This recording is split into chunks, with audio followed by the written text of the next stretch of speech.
Al-Masihud Dajjal. Kenapa materi ini menjadi penting?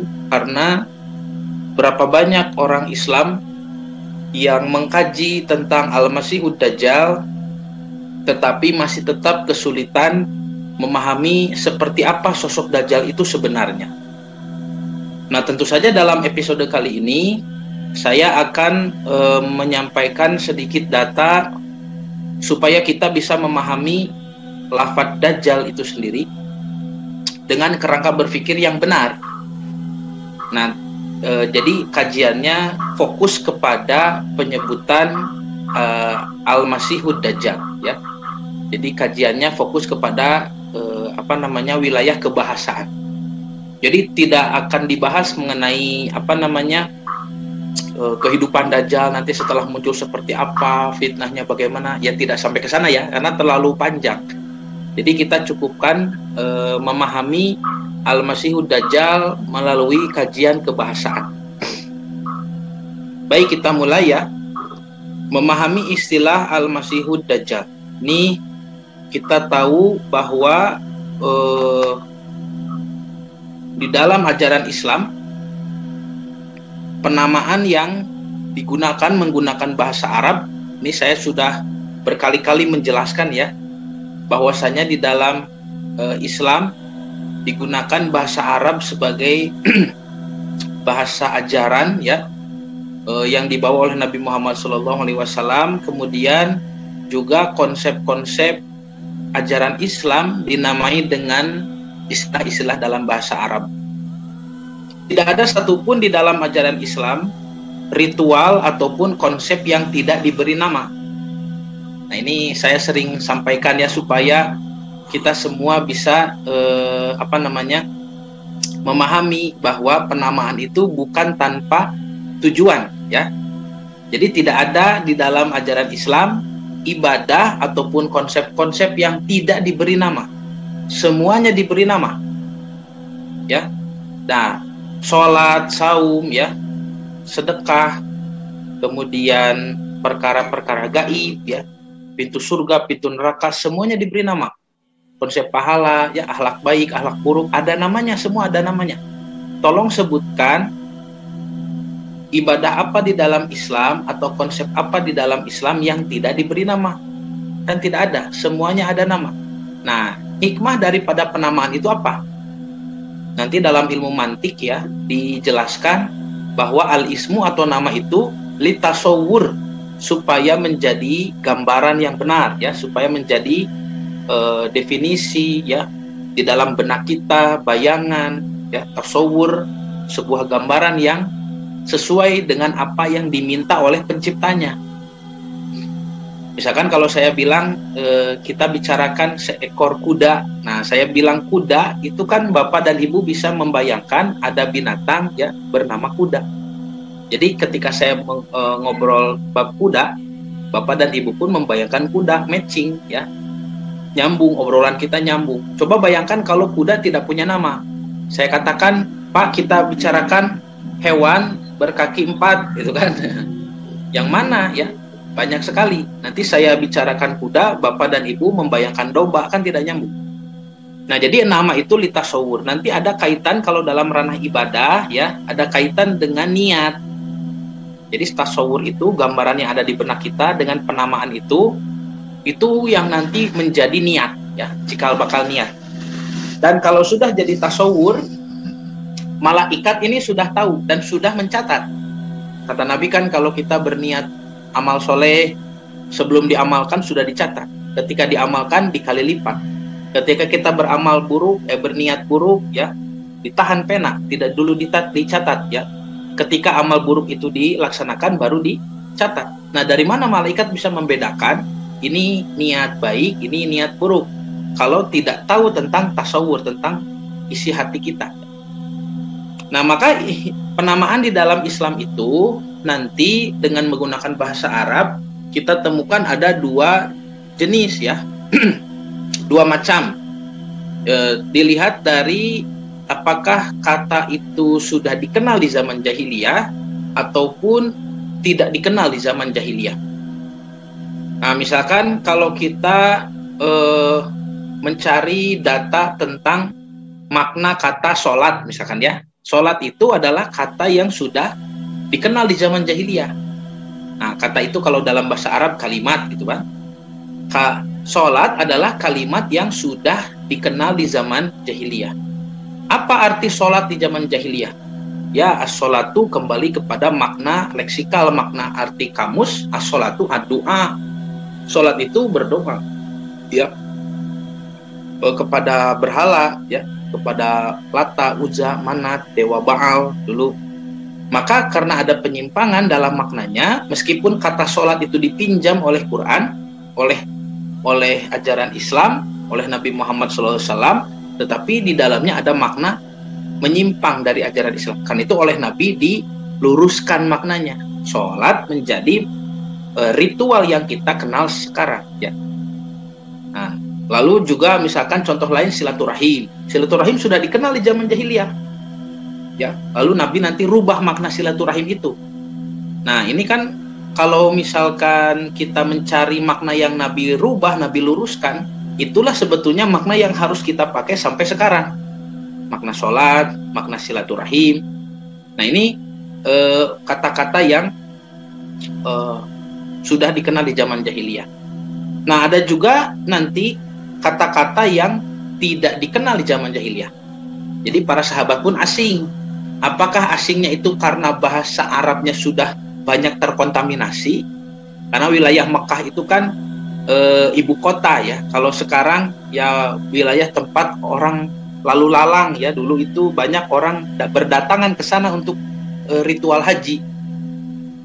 Jadi banyak sekali kalimat yang tercampur, diserap, saling menyerap ya. Karena itu Nabi Muhammad SAW kan dulu diasingkan selama disusui sampai umur ya sekian tahun, itu diasingkan di gunung supaya menjaga bahasa asli, bahasa Arab Fusha kan begitu.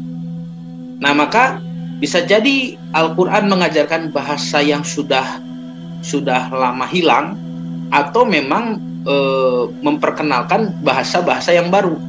Contoh misalkan seperti ketika Rasul mengajarkan nama-nama istilah gaib ya.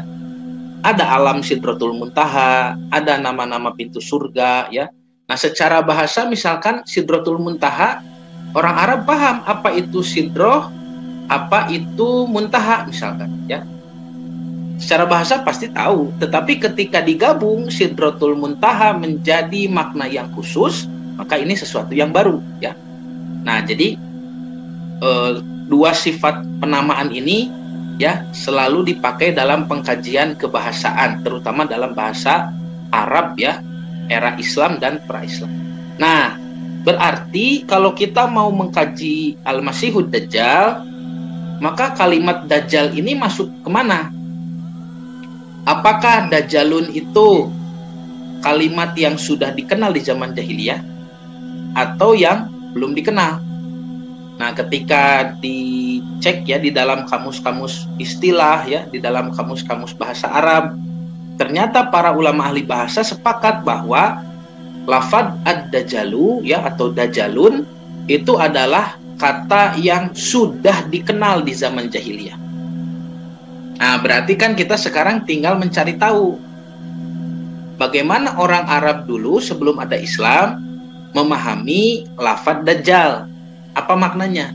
Kalau itu sudah ditemukan, berarti nanti akan mempermudah bagi kita untuk mencari tahu kenapa kata Dajjal itu dipakai oleh Nabi.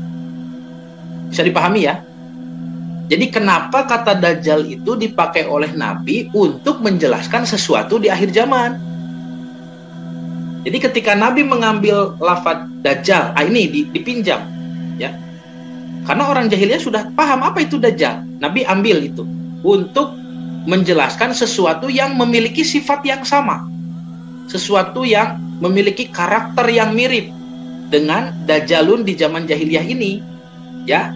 Lalu Nabi gunakan, dijelaskan supaya para sahabat yang paham bahasa Arab sebelum era Islam atau bahasa Arab jahiliyah juga bisa memahami apa Dajjal yang dimaksud oleh Nabi di akhir zaman. Nah, Nabi itu kan ketika menerima wahyu, menerima penjelasan, itu kadang-kadang diperlihatkan, ya. Pemandangannya itu diperlihatkan. Jadi kalau Nabi membaca ayat Quran misalkan tentang surga dan neraka, tentu saja akan berbeda dengan bacaan kita. Kalau kita membaca ayat di dalam Quran ketika sholat misalkan, kita baca ayat tentang surga neraka, lalu kita menangis. Menangis itu karena apa? Ya karena iman saja begitu. Apakah kita tahu seperti apa neraka itu? Apakah kita tahu seperti apa surga itu? Kan tidak tahu. Tetapi bagi Nabi Muhammad SAW, beliau ini sudah diperlihatkan. Jadi Nabi itu ketika menjelaskan neraka, menjelaskan surga, termasuk menjelaskan Dajjal, Nabi itu sudah lihat. Nah, diberikan penglihatan, diberikan basyiroh, ya, diberikan penglihatan. Bagaimana caranya bisa menjelaskan dengan baik dari orang yang melihat kepada orang-orang yang tidak melihat, kan itu sulit. Sesuatu yang belum pernah dijelaskan oleh umat manusia, sesuatu yang belum pernah ada penjelasannya, kan? Jadi Nabi itu melihat Dajjal begini begitu, ya. Ini harus dibayangkan dulu. Nabi melihat Dajjal itu begini dan begitu, fenomenanya terjadi, ya. Fitnahnya menyebar. Dajjal itu sosoknya seperti apa, identifikasinya tepat ya dengan gambaran penglihatan itu. Lalu Nabi mencoba menjelaskan apa yang beliau lihat kepada orang-orang yang tidak melihat, kepada para sahabat. Kan itu bukan pekerjaan yang mudah. Harus memilih kata-kata yang tepat, harus memilih diksi, ya diksi, kosakata, kemudian penjelasan yang tepat sehingga bisa mewakili apa yang beliau lihat. Nah, maka Nabi memilih, fenomena yang beliau lihat di akhir zaman itu dengan istilah Ad-Dajjal. Kata Nabi, ya Dajjal. Para sahabat kan sudah tahu di zaman jahiliyah Dajjal itu apa. Lalu para sahabat berpikir, ada fenomena itu ya di akhir zaman. Dan dia ada kesinambungan. Apa itu Dajjal? Gitu kan? Nah, jadi bisa dibayangkan ya, bagaimana hikmah penamaan Dajjal itu sendiri. Kenapa Nabi menyebutnya dengan Dajjalut? Dan itu hanya ada di dalam hadis. Di dalam Quran kita tidak menemukan kosakata Dajjal, ya. Nah, mari kita lihat selanjutnya. Lalu apa makna Dajjal di zaman jahiliyah? Ketika kita merujuk pada kamus yang disusun oleh para ulama ahli bahasa. Misalkan dalam kitab Mu'jam, ya. Mu'jamul Arabi, kata Dajjalun secara bahasa itu ternyata mengandung derivasi makna yang beragam. Yang pertama misalkan disebut juga kadzabun. Dajjal itu pendusta. Itu makna yang pertama, ya, pendusta satu. Yang kedua juga khudaun, penipu. Pendusta, penipu, ya. Kemudian ada juga aroid, artinya pengintai. Dan yang terakhir, yang keempat, ma'udzahab, artinya air emas. Saya juga tidak paham apa itu air emas, ya. Ketika di searching di Google, ma'udzahab, yang keluar malah produk kosmetik gitu. Produk kosmetik. Nah, jadi Dajjalun itu secara bahasa kadzabun, khudaun, roidun, ya, pendusta, penipu, pengintai. Nah, atau ada satu lagi makna yang lain yang kami temukan dalam Mu'jamul Wasit. Kata Dajjalun juga bisa berasal dari kata ad-dujalah atau ad-dajil, yang artinya adalah al-qutron. Al-qutron itu apa? Al-qutron itu minyak ter atau aspal cair, semacam dempul gitu ya, salep. Nah, salep ya. Maka orang Arab mengenal kata ad-dajjal, yaitu mengoles penyakit kulit, urap pada kulit dengan salep supaya menutupinya. Jadi kalau ada borok atau urap, ya, kudis, kutu air, apapun itu di dalam kulit, di atas kulit, lalu diolesi dengan aspal cair atau yang sejenis salep, ya, kalau di kita mungkin seperti dempul, supaya tidak terlihat. Itu makna Dajjal. Nah, orang Arab mengenal istilah Dajjalul Ba'ir. Apa Dajjalul Ba'ir itu? Pengolesan kepada unta, ya. Unta yang diolesi oleh minyak ter tadi, semacam salep begitu, ya, aspal cair, karena dia punya penyakit kulit. Jadi kalau ada unta ataupun hewan tunggangan lain seperti kuda, keledai, ya, bigol, itu ketika ada luka di kakinya misalkan karena terjatuh atau karena ya bertengkar, ada kejadian sampai lukanya itu membuat kulitnya terkelupas, atau hewan tersebut punya penyakit kulit. Nah, maka kondisi ini tidak dibiarkan oleh orang Arab, apalagi oleh penjual hewan tunggangan.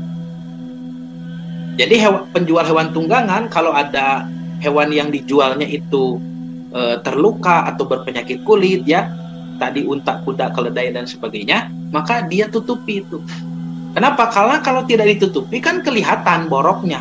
Kalau kelihatan boroknya atau penyakit kulitnya, maka harganya nanti turun.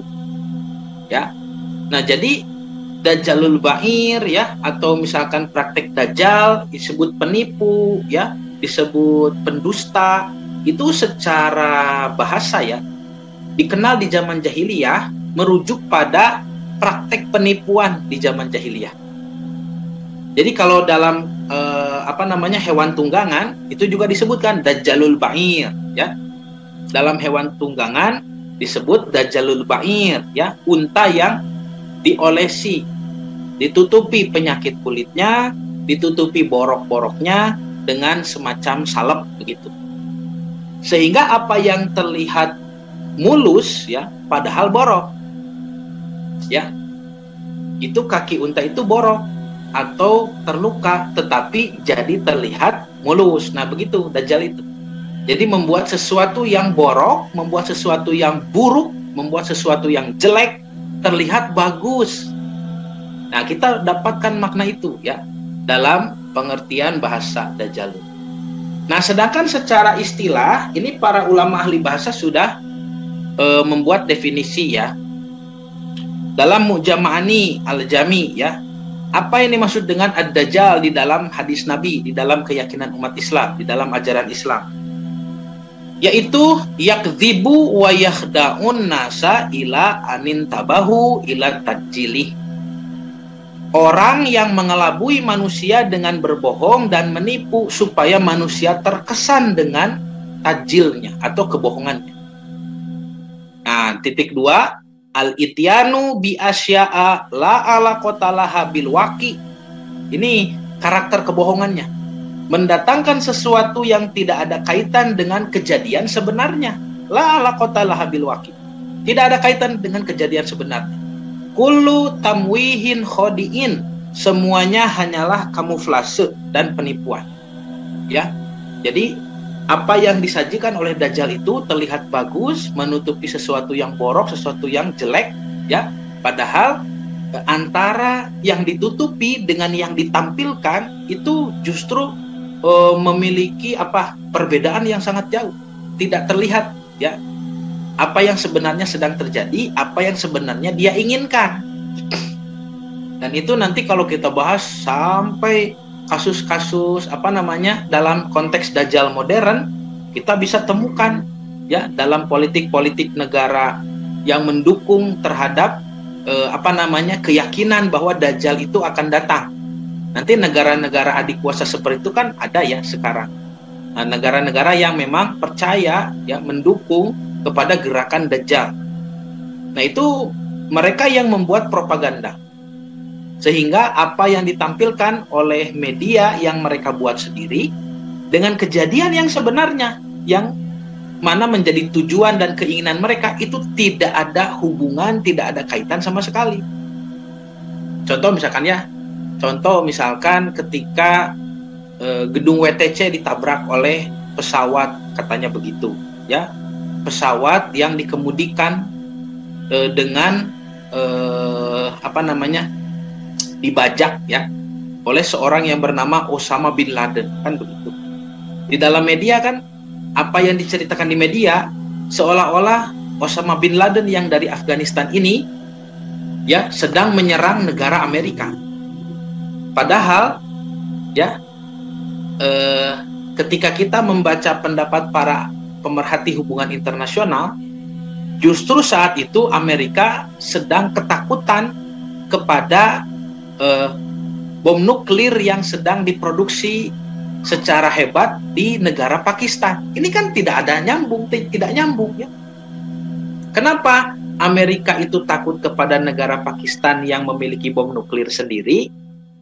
Ya, dihubungkan dengan peristiwa yang muncul di media tentang Osama bin Laden, orang Afghanistan yang menyerang Amerika. Kan tidak nyambung. Tetapi apakah ini sebetulnya ada kaitan? Jawabannya ada. Karena untuk mengawasi Pakistan yang membuat nuklir sendiri, Amerika harus membuat pangkalan militer di sekitaran negara Pakistan. Kalau di negara Pakistannya tidak bisa, ya, nanti memicu ketegangan. Nah, maka negara yang paling dekat dengan Pakistan dan itu dirasa negara yang sangat mudah untuk diserang, dikuasai, kemudian supaya membuat pangkalan militer itu menjadi mudah, itu negara Afghanistan. Tetapi kalau ujuk-ujuk Amerika itu datang ke Afghanistan lalu membuat pangkalan militer di sana, kan juga tidak baik di mata dunia. Makanya gerakan atau misi Amerika ini harus dilihat oleh dunia seolah-olah misi yang dibenarkan. Disebutnya politik kasus belum. Politik kasus belum itu adalah perang yang dibenarkan, begitu. Jadi dia yang menyerang, tapi seolah-olah dia yang diserang. Makanya sosok Osama bin Laden itu menjadi penting untuk membenarkan apa yang akan dilakukan oleh Amerika selanjutnya. Nah kan seperti itu gambarannya ya, yang disebut dengan al-ityanu bi asya'ala ala qatalaha bil waqi ulu tamwihin khodiin, mendatangkan sesuatu yang tidak ada kaitan dengan kejadian sebenarnya. Semua hanyalah penipuan kamuflase. Nah, selanjutnya kita juga harus tahu, ini poin penting selanjutnya. Ternyata Bapak Ibu, Dajjal itu bukan satu. Nah, ini harus dicatat ya. Jadi kita sudah tahu definisi secara bahasa penipuan ya. Di zaman jahiliyah praktek penipuan, kemudian secara istilah adalah orang yang menipu atas agama sehingga manusia terkesan meskipun yang didatangkan dengan kejadian sebenarnya tidak ada hubungan. Nah, sekarang poin ketiga. Dajjal bukan hanya satu.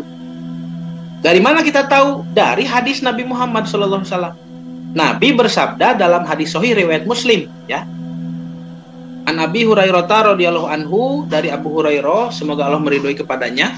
Qala, ia berkata, qala Rasulullah sallallahu alaihi wasallam, bersabda Rasulullah sallallahu alaihi wasallam, yakunu fi akhir zaman, akan terjadi di akhir zaman. Dajjalun kadzabun. Nah, ini kalau kita belajar bahasa Arab, kita tahu bahwa ini adalah bentuk jamak, bentuk plural. Dajjalun ya, jamak mudzakkar salim. Ini cirinya ada waw nun, dajjalun. Artinya banyak. Misalkan kalau muslimun, nah itu kan seorang muslim. Kalau pakai waw nun, muslimun, nah, umat Islam. Nah, begitu. Dajjalun, satu dajjal, seorang dajjal, seorang penipu. Dajjalun itu adalah dajjal yang banyak. Makanya diartikan di dalam terjemahan hadis ini para dajjal. Nah, dajjalun, lalu kata sifatnya juga mengikuti bentuk jamak kadzabun, yang semuanya berdusta. Tuh. Ya'tunakum minal ahadis, yang akan menyampaikan pembicaraan-pembicaraan, jargon-jargon, slogan-slogan, bima lam tasma'u antum wala aba'ukum, yang mana belum pernah kalian ataupun bapak-bapak kalian dengar. Nah, jargon apa itu ya? Banyak sekali di zaman kita ini, dajjal-dajjal. Misalkan Pak, dari dulu yang namanya agama itu kan dipilih ya. Agama itu dipilih oleh manusia dari dulu, dari zaman Fir'aun bujangan. Ya, dari zaman Nimrod itu masih ingusan, agama itu dipilih. Dari sekian banyak agama, kita pilih satu dan kita yakini agama pilihan kita itu yang paling benar. Itu kebudayaan manusia dari dulu sudah begitu. Bahkan sampai di zaman kakek kita, sampai di zaman bapak kita. Baru di zaman kita ini, Bapak Ibu, ada orang yang mengatakan semua agama itu benar. Ini kan aneh. Dari mana ucapan semua agama itu benar? Tidak ada itu dalam konteks sejarah hidup manusia mempelajari agama. Ada orang mengatakan semua agama itu benar, tidak ada. Semua juga memilih satu agama dari sekian banyak, lalu meyakini agama pilihannya yang paling benar. Nah, disebutnya sikap eksklusivisme. Eksklusivisme itu meyakini bahwa agama kita saja yang benar, dan itu sah-sah saja.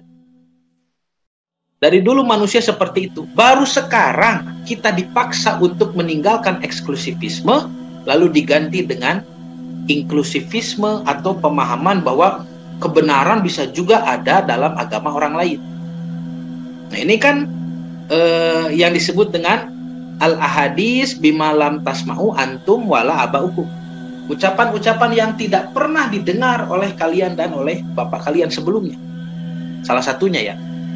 Dari dulu perempuan berkerudung itu ibadah. Menutup aurat itu ibadah. Dengan melaksanakannya kita mendapat kebaikan dari Allah Subhanahu wa taala. Baru sekarang kita mendengar ada orang mengatakan meskipun ibu tidak berkerudung, yang penting hati ibu berkerudung. Itu bagaimana ya? Jadi meskipun tidak berkerudung, yang penting hatinya berkerudung. Kan bagaimana itu? Yang penting tidak berzina katanya. Tidak apa-apa tidak berkerudung, yang penting tidak berzina. Ini kan jargon-jargon yang baru kita dengar sekarang, ya. Nabi menganjurkan, Nabi mewaspadakan kepada kita fa iyyakum wa iyyahum. Maka hati-hatilah kalian ya terhadap mereka. La yadullunakum wa la yaftununakum. Jangan sampai mereka menyesatkan kalian dan jangan sampai mereka menjadi fitnah bagi kalian. Nah, jadi dajjal itu banyak ya. Nah, dari sekian banyak dajjal yang dimaksud oleh Nabi ya, para penipu ini, nanti ada satu bergelar Al-Masih begitu. Ini poin baru berarti kan? Nah, jadi satu, kita tahu definisi dajjal secara bahasa. Dua, secara istilah. Tiga, dajjal bukan satu, tapi banyak. Sekarang poin keempat. Dari sekian banyak dajjal yang ada, nanti bahkan Nabi menyebutnya rata-rata semua mengaku sebagai Nabi. Begitu. Ya, dan jumlahnya sekitar 30 orang. Berarti di zaman Nabi pun sudah ada dajjal itu. Ya, Musailamah Al-Kadzdzab. Tapi ini pengertian dajjal yang banyak itu. Nah, dari sekian banyak dajjal ada satu yang istimewa. Dialah Al-Masihud Dajjal. Dajjal yang punya gelar Al-Masih. Nah, kalau ini beda. Ini kita harus tahu kapan Nabi membicarakan dia. Kapan Nabi membicarakan dajjal yang lain. Itu harus dibedakan di dalam hadis. Tidak bisa dipukul rata. Ketika Nabi menyebutkan sebuah hadis yang menjelaskan tentang dajjal, lalu kata Nabi dajjal ini akan begini, akan begitu. Ini dajjal yang mana? Dajjal yang berjumlah banyak tadi atau dajjal yang punya gelar Al-Masih dan jumlahnya hanya satu? Nabi menyebutkan misalkan dajjal akan dibunuh oleh Nabi Isa alaihissalam. Nah, ini kan merujuk pada dajjal Al-Masih. Dajjal yang satu orang ini. Sedangkan ketika Nabi menyebutkan ya semuanya akan mengaku sebagai nabi, dajjalun kadzabun, dajjal-dajjal yang berdusta, semuanya mengaku yaz'umu annahum rasulullah, ya. Mereka semua mengaku bahwa mereka adalah utusan Allah. Ini dajjal yang banyak tadi. Nah, dengan adanya perbedaan dajjal ini, maka para ulama sering menyebut dengan istilah dajjal kabir dan dajjal sogir, dajjal besar dan dajjal kecil. Itu harus dicatat ya. Jadi ada dajjal itu ada banyak. Dari sekian banyak dajjal yang ada, terdapat satu dajjal yang memiliki gelar Al-Masih.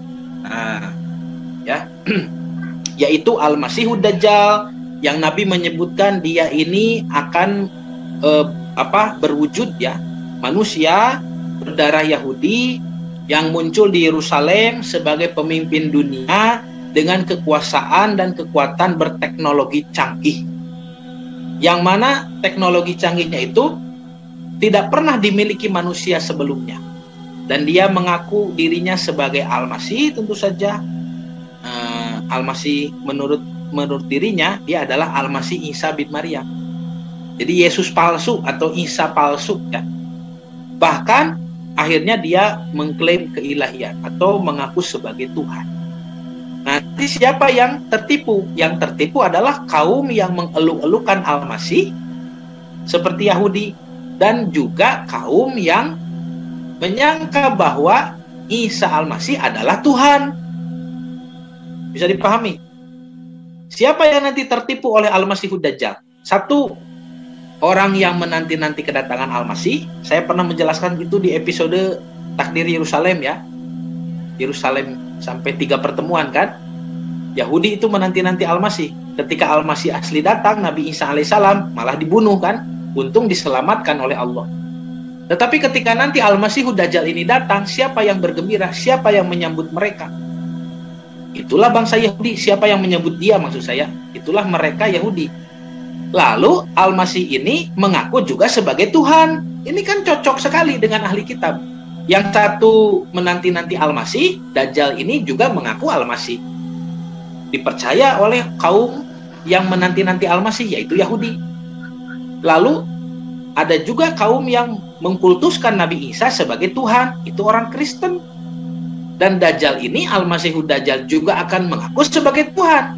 Jadi dia adalah Isa Al-Masih palsu yang mengaku sebagai Tuhan. Karena itu orang Kristen akan percaya.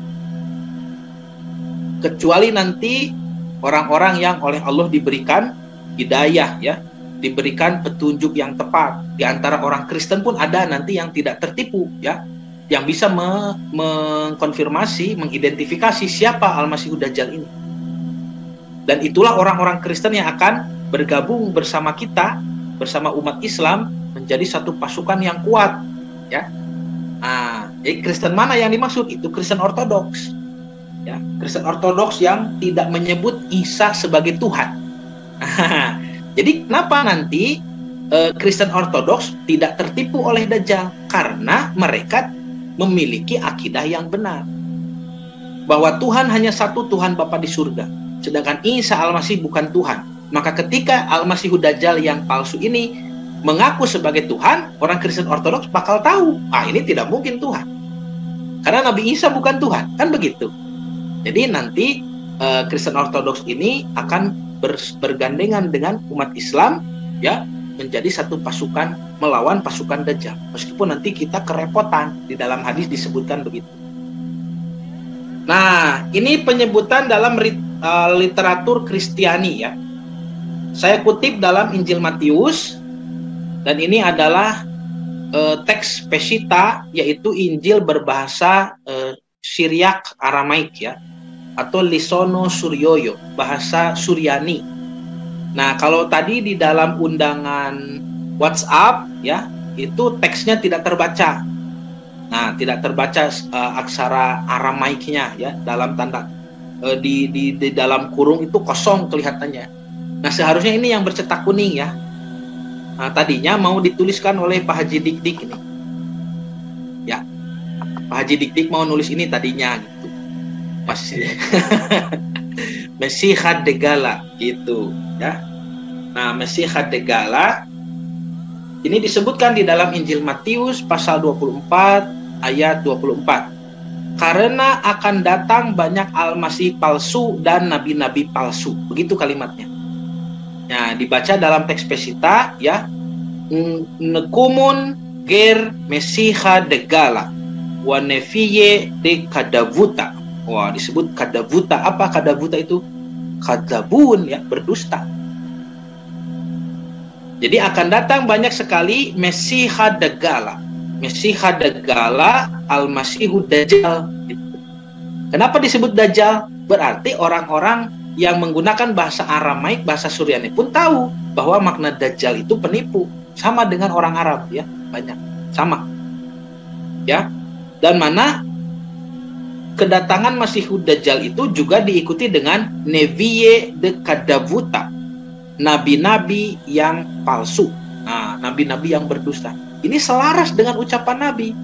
Nabi mengatakan Dajjalun Kadzabun, Dajjal-Dajjal yang semuanya berdusta. Lalu nanti di hadis lain saya perlihatkan nanti setelah ini, yazumu annahum rasulullah, ya. Mereka pun mengaku bahwa dirinya adalah utusan Allah, nabi palsu berarti. Nah, ya dikatakan di sini wanitlun atwata rawrata. Mereka akan memberikan tanda-tanda ajaib yang dahsyat, ya, serta juga berbagai mukjizat. Nah, supaya kalau bisa denaton in miska af lagfaifa. Susah ya bacanya. Kalau bisa mereka menyesatkan orang-orang pilihannya juga. Jadi orang-orang pilihan Tuhan pun, orang-orang soleh maksudnya di sini, bisa disesatkan oleh Mesiha Degala. Jadi wacana tentang Al-Masihud Dajjal bukan hanya milik umat Islam, ya, juga bukan hanya milik orang Yahudi, ya. Orang Yahudi juga kan mengetahui tentang adanya Al-Masih, tetapi juga milik orang-orang Nasrani. Jadi orang Nasrani pun mengenal akan adanya Al-Masih palsu. Nah, tetapi kalau kita merujuk pada Bible, ya, cetakan bahasa Indonesia sekarang, Al-Masih palsu ini tidak disebut sebagai Dajjal di dalam bahasa Indonesia.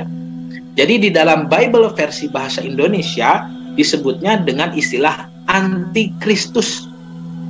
Kenapa? Karena rata-rata Bible terjemahan Indonesia ini diterjemahkan dari bahasa Yunani, bukan dari bahasa Aramaik. Jadi kalau diterjemahkan dalam bahasa Yunani, Al-Masih dalam bahasa Yunani kan Kristos.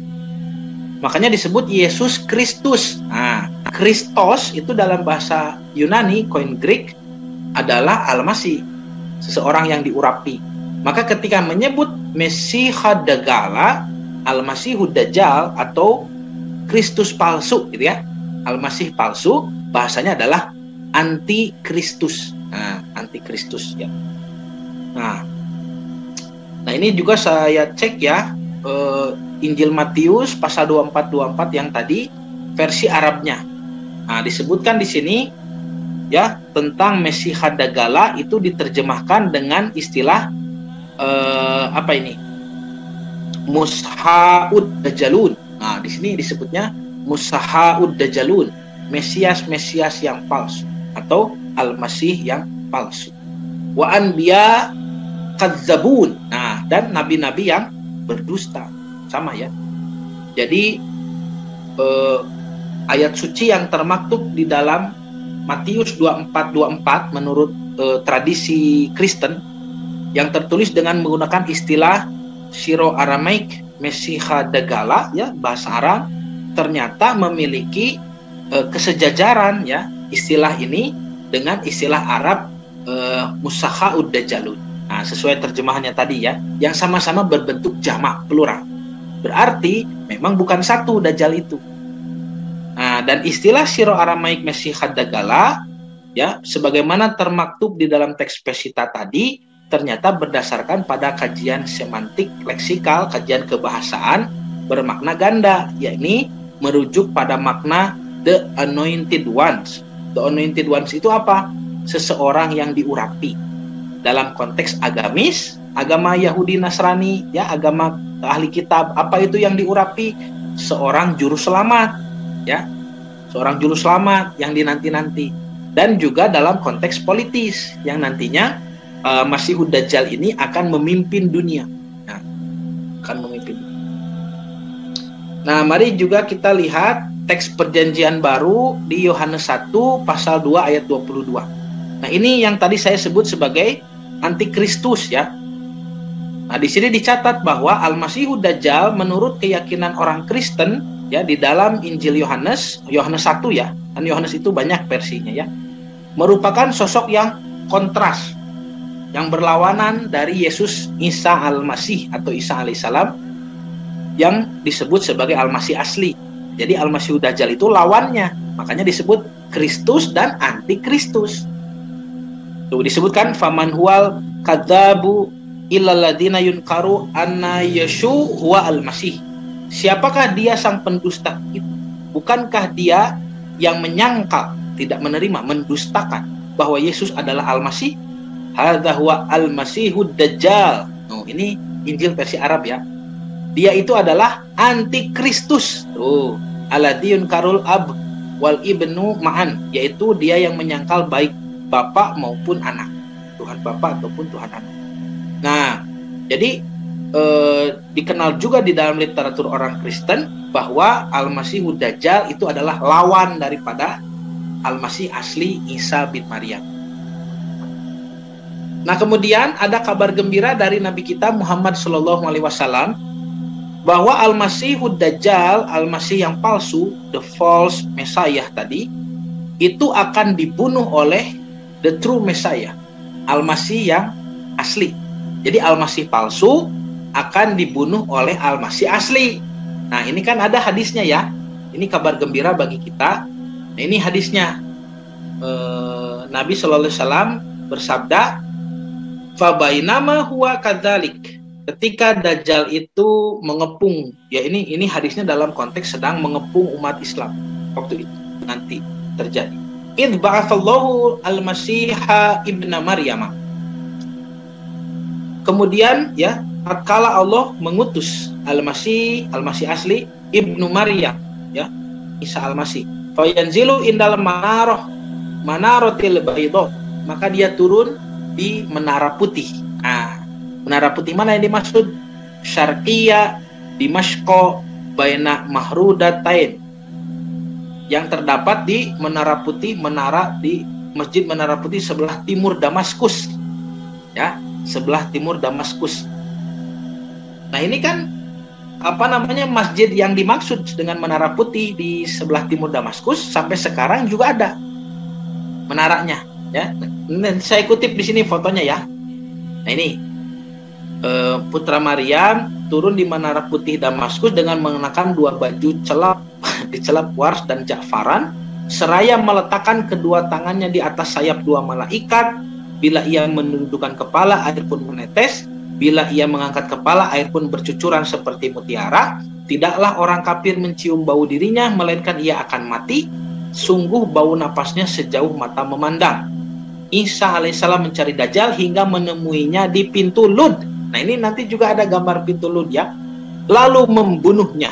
Tuh. Setelah itu Isa bin Maryam mendatangi satu kaum yang dijaga oleh Allah dari Dajjal. Ia mengusap wajah-wajah mereka dan menceritakan tingkatan-tingkatan mereka di surga. Ini Nabi Isa turun kembali. Nah, ini masjid yang dimaksud, Masjid Umawi. Nah, jadi kalau sekarang disebut Masjid Al-Umawi ya, yaitu Masjid Menara Putih di sebelah timur Damaskus. Dan sampai hari ini masjidnya ada. Meskipun di Damaskus, Suriah ya, Suriah, Damaskus, di Suriah itu terus-menerus perang berkecamuk, tetapi masjid ini tetap saja berdiri kokoh, tidak hancur, karena mungkin takdirnya masih panjang. Nah, ini bagian dalamnya. Nanti kalau Pak Haji, Bu Haji main ya ke sana. Nah, ini Masjid Suriah di Damaskus itu, Masjid Menara Putih itu memiliki kawasan yang unik, yaitu di tengah-tengah masjidnya ada seperti teras terbuka, gitu ya. Teras terbuka. Dan menara mana yang dimaksud? Coba hitung menaranya ya. Ini. Nah, menaranya ada berapa? 1, 2, 3. Menara mana tempat Nabi Isa turun itu? Ya, pokoknya di antara ini. Tetapi di sini katanya sudah diberi nama ya oleh umat Islam sekarang. Ini menara barat ya. Ya. Yang ini menara bridge The Minaret of the Bridge. Kemudian yang ini baru disebut menara Yesus atau menara Nabi Isa alaihissalam. Berarti apakah benar ya di bawah menara ini nanti Nabi Isa akan turun? Yang pasti Nabi Muhammad SAW di dalam hadis menjelaskan ketika Dajjal itu mengepung, artinya masjid ini dibenteng, betul tuh, dibenteng, dikepung dari luar, lalu kaum muslimin bersembunyi di dalam masjid ya sampai datang waktu sholat subuh, adzan dikumandangkan ya, lalu setelah iqomah imam hendak bertakbiratul ihram, malaikat datang membawa Nabi Isa alaihissalam. Sampaikan di dalam riwayat dikatakan sang imam itu ya, pemimpin kita waktu itu ada mengatakan Imam Mahdi begitu ya. Nah, itu mempersilahkan Nabi Isa untuk menjadi imam. Tapi Nabi Isa menolak. Nabi Isa mengatakan, iqomah sudah dikumandangkan untuk Anda, silakan. Gitu. Pertanyaannya yang saya ingin tahu ya sampai sekarang, ngobrolnya pakai bahasa apa? Bahasa Nabi Isa itu bahasa Syriak yang sudah punah. Lisono Suryoyo tadi yang tulisannya tadi saya perlihatkan. Ataukah bahasa Nabi Isa itu ketika turun nanti bisa berbahasa Arab ya? Nah, itu kan bagi seorang nabi tidak tidak menjadi satu halangan ya, menguasai berbagai macam bahasa. Ini unik ya. Tapi kalau misalkan Nabi Isa itu memakai bahasa Aramaik, bahasa Suryani, atau memakai bahasa orang Yahudi, bahasa Ibrani. Nah, ini salah satu motivasi kami ya, belajar bahasa Ibrani, belajar bahasa Aramaik. Nah, kalau keumuran, kalau kezamanan gitu, lamun kejamanan Pak, dia tiasa ngobrol sama Nabi Isa gitu. Ya. Jadi Bapak mah colohok pan, dan tiasa bahasa Sunda hungkul. Nah, abdi mah tiasa ngobrol ke sareng Nabi Isa alaihissalam. Pilih naros paling aleut naon gitu kan, disuguhan. Padik-dik mah ke suruh ngaserenge gitu ya. Dipengker. Jadi di sini Nabi Isa akan turun ya, insyaallah, wallahu a'lam. Kemudian Nabi Isa akan mengejar Dajjal setelah sholat subuh, dan Dajjal akan lari ke gerbang Lud, sampai bukan ke gerbang Lud ya, lari ke satu tempat, tetapi dia tertangkap di gerbang Lud begitu.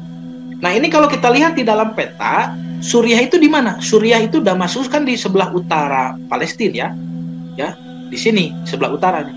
Berarti lari dia ke arah selatan itu cepat sekali. Menggunakan apa?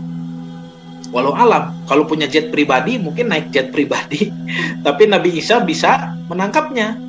Nah, sampai sekarang pun kalau kita datang ke wilayah Palestina, kalau sekarang kan disebut Israel ya, tapi saya tidak sudi menyebut Israel, ini Palestina. Nah, di pinggir jalan itu ada Pak penunjuk jalan. Nah, ini kan dibaca Lod ya, gerbang Lod. Jadi kalau mau ke Lod, ke arah sana tuh ada ya yang disebut dengan Lod itu. Bahkan dikatakan ini jalan daerah sekitaran gerbang Lud. Nah, menurut Dr. Syauqi Abu Khalil dalam Atlas Hadis Nabawi, ada ya kitabnya Atlas Hadis Nabi. Jadi ketika Nabi menyebutkan tempat-tempat tertentu, diperlihatkan tempatnya di atlas itu. Gerbang Lud ya, atau kota Lud adalah kota yang terletak di dekat Baitul Maqdis. Tuh, jadi dekat dengan Yerusalem atau Elia ya, waktu itu disebutnya Elia di Palestina, dekat Ramallah. Dahulu rombongan kafilah dari negeri Syam, dari Suriah, yang menuju Mesir, singgah di kota ini. Begitu juga sebaliknya. Jadi, pernah menjadi tempat persinggahan. Ujar Dr. Syauqi, kini Lod merupakan salah satu kota yang berkembang di dataran Sharon. Nah, ada satu daerah namanya Sharon ya, yaitu 15 km di tenggara Tel Aviv. Tel Aviv itu kan ibu kotanya ya, ibu kota Israel. Nah, ini gerbangnya Pak, tuh. Jadi ini gerbang di foto zaman dulu ya. Ini gerbang Lud. Lud yang dalam bahasa Arab adalah Al-Lud. Konon menjadi tempat tinggal suku Benyamin.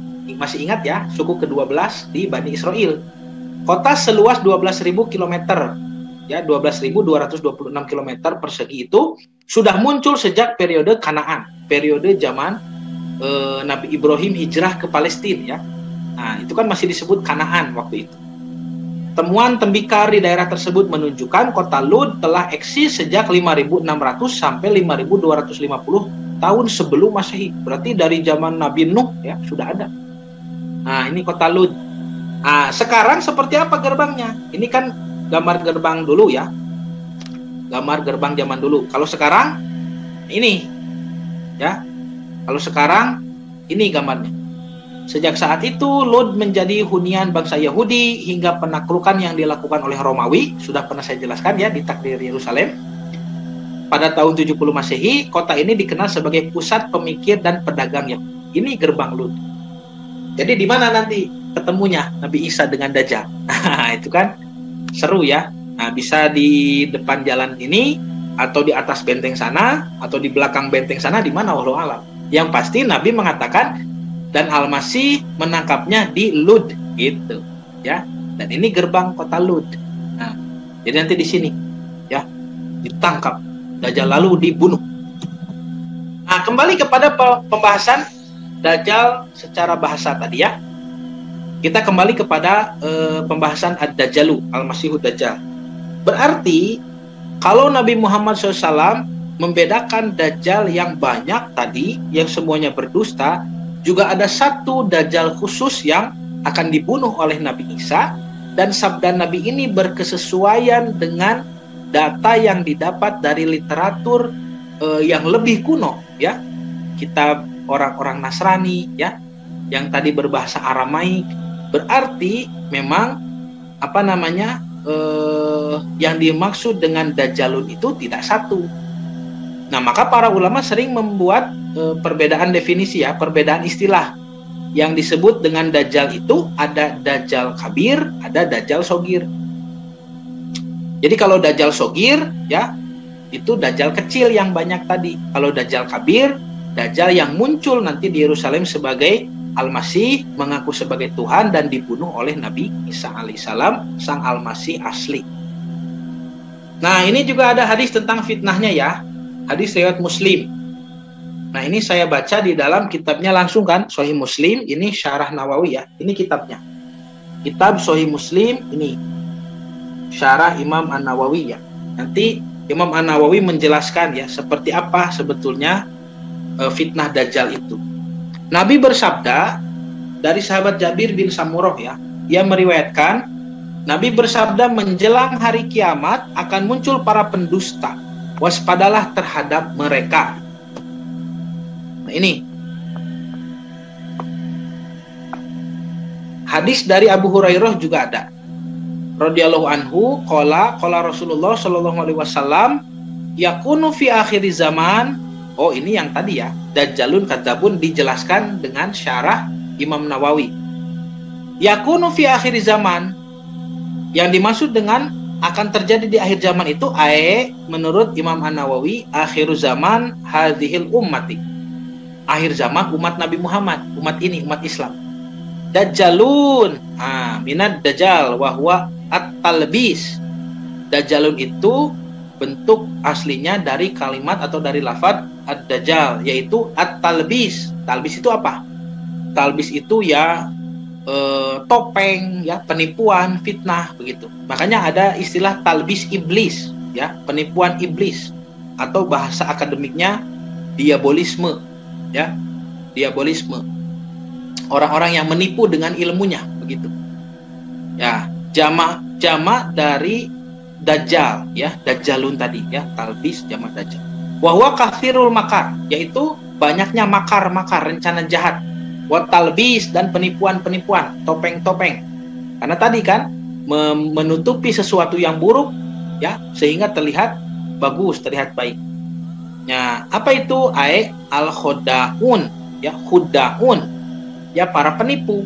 Khudaun itu yakni sayakunu jama'atun yaquluna linnas, akan datang sekelompok orang yaqulun, mereka berkata linnas, kepada manusia, kepada masyarakat, nahnu ulama'u wa masyayikh, kami adalah para ulama, kami adalah syekh, nad'ukum ila din, yang mengajak kalian kepada agama. Nah, berarti kan ini fitnah Dajjal kecil ya, Dajjal yang banyak itu. Dijelaskan oleh Imam An-Nawawi, mereka akan menyeru manusia kepada agama. Wahum, sedangkan mereka itu kadzabun, berdusta. Fidzalika ya, dalam hal ini yaitu nakum minal ahadis bima lam tasma'u antum wala abaukum. Mereka berdustanya itu mendatangkan kepada kalian omongan-omongan, jargon-jargon tadi ya, yang mana tidak pernah didengar oleh kamu dan bapakmu. Yakni yatahaddatsuna bil ahadisi al-kadzibati. Mereka mengatakan atau menyebarkan omongan yang dusta. Ya. Wa yabtada'una ahkaman batilatan, dan juga mendakwahkan atau menyiarkan ya hukum-hukum yang batil. Nah, ini hukum-hukum yang batil. Hati-hati ya. Bahwasanya misalkan dalam hal akidah, ya tadi semua agama benar. Dalam hal ibadah, ya syariat-syariat di obok-obok, ya yang sudah beres dipermasalahkan. Hati-hati hukum-hukum yang batil, ya hukum-hukum yang salah.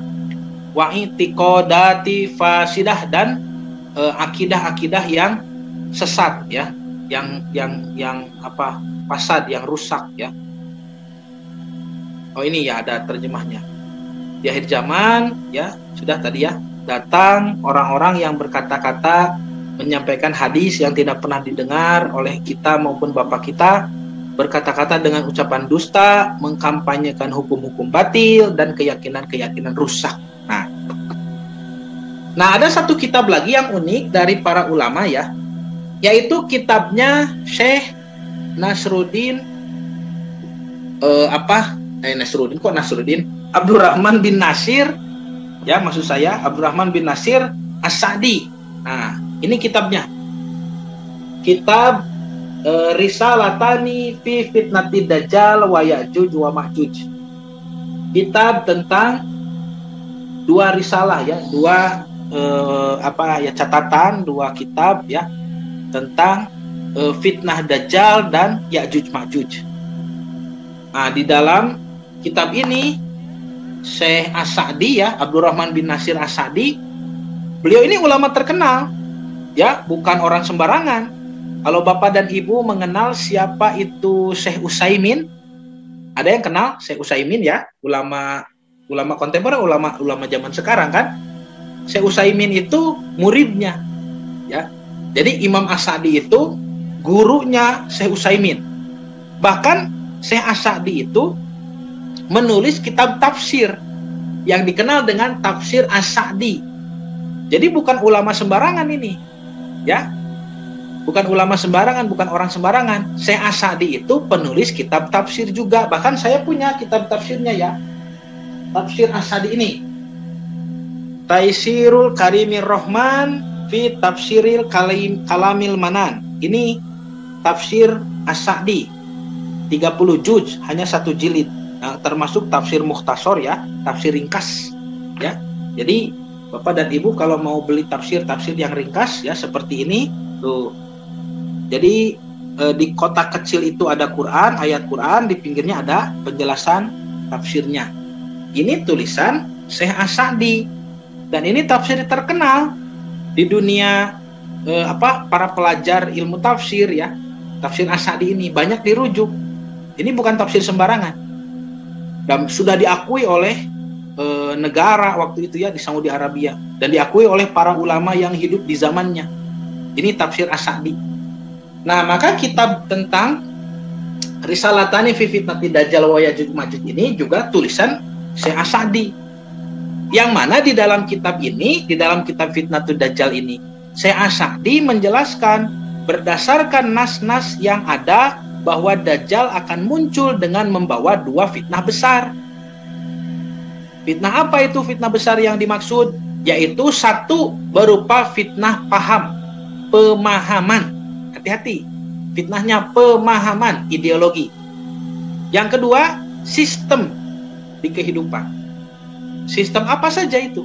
Ya, sistem ekonomi, ya, sistem politik, ya, apa saja sistem dalam kehidupan kita yang skalanya global. Itu kan Bapak dan Ibu mungkin nanti lebih paham, ya, kalau berbicara sistem. Nah, jadi fitnah Dajjal itu dalam bentuk paham dan bentuk sistem. Itu Dajjal-Dajjal yang kecil tadi. Ketika nanti Dajjal besar itu muncul, dia yang menguasai semuanya. Ya, Syekh As-Sa'di mengatakan fitnah berupa paham dan sistem global, dan fitnah Dajjal dalam bentuk sosoknya yang benar-benar akan muncul di akhir zaman dengan membawa fitnah paham dan sistem itu bagi seluruh manusia. Bisa dibayangkan itu. Jadi para penipu ini terus merintis, membuat paham yang sesat, membuat sistem yang menjebak untuk keuntungan mereka sendiri, sehingga ketika sistem kehidupan ini sudah sempurna dalam puncak pembangunan yang mereka inginkan, mereka akan mengangkat pemimpin. Nah, itulah pemimpin yang dimaksud dengan Dajjal Kabir. Jadi dipersiapkan oleh Dajjal Sogir, nanti yang memimpin adalah Dajjal Kabir. Meskipun Dajjal Sogir itu sudah dimulai dari sejak era Nabi Muhammad SAW, yang mengaku sebagai Nabi kan.